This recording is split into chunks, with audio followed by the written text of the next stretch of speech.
আমার প্রতিবেশী ওকে সুৎসেনাও তো তুই লাগাবার পারলি নি। ওই আক্তারের বেটার বলে সরকারি চাকরি হয়েছে, শালার কপালটাই 12 ইঞ্চি। বাড়ির কি আনন্দ লাগছে দেখ তো। সেইটা দিয়ে আমার গোয়াদের রক্ত পড়তেছে। এই শালা কি হলি তুই? ওরা যদি পাচ্ছে এই পাদের গন্ধই তো আমার সহ্য হয় নাকি। ওরা গরিব মানুষ আর কিসের লেগে পাইবো? ধর আমুক ধর, ধরিস না কে ভাই। হেনা আক্তারের বাড়িটা কমুক কে? আপনি আবার কেটো কি করবেন?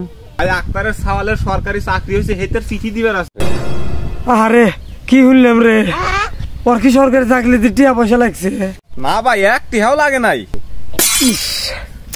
কলিজাই লাগলো রে, আমাকে একটু খেললো রে।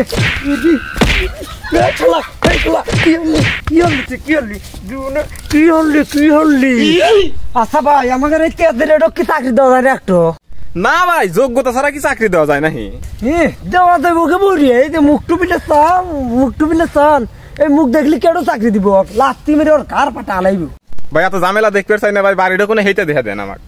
এই জানতো এর থেকে ওর চাকরি ওর কথা শুনিয়ে থেকে বুকটুর ভিতরে ব্লাস্ট হইতেছে। তুই গেলেন গান ঠান্ডা লেগে কোনো গন্ধ পাইতেছি না। ওই বাড়িতে মনে পোলার আনছে। এই গাদা, এই আমার বাটা তোরার জুতোটা লিয়াই তো।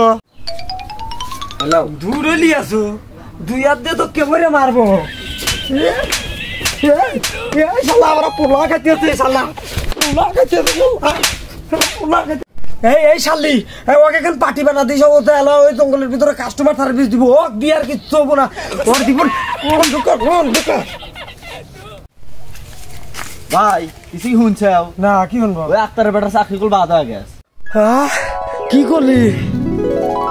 শান্তি মতো আগে একটু নিঃশ্বাস ফেলালো রে।